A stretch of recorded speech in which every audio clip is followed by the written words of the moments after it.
Cette nuit-là, le trafougeot était attisé par l'ivresse de la danse. Ça va être bon là l'installation? 3 heures plus tôt, le grand feu de la joie n'était pas encore allumé, mais la tension était palpable. C'est un truc spécial. Hein. C'est parti le feu! Dans la nuit glaciale de l'Épinat, à 600 mètres d'altitude, Régis Parère, le maire du village, est sur le pied de guerre. 19h30 déjà? Oui. Il faut s'activer, le public arrive, le discours est prêt. La neige tombe. Vous le savez, excusez-moi, les solstices d'été et d'hiver sont le produit de la rotation de la Terre. Et oui, le solstice d'hiver, le 21 décembre, mais à l'Épinat, on prend de l'avance. Des flammes atteignent le bonhomme de neige et de bois, des gestes qui renvoient à des rites anciens. Il y a de l'espoir là derrière, il y a de...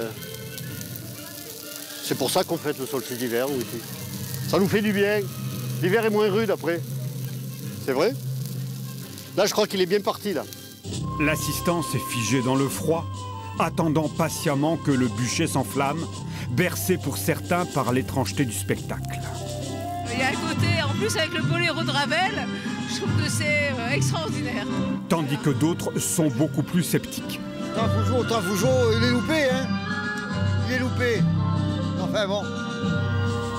La soirée se prolongera ainsi autour du trafougeot, ce feu de la vie qui illumine le ciel à la veille de Noël.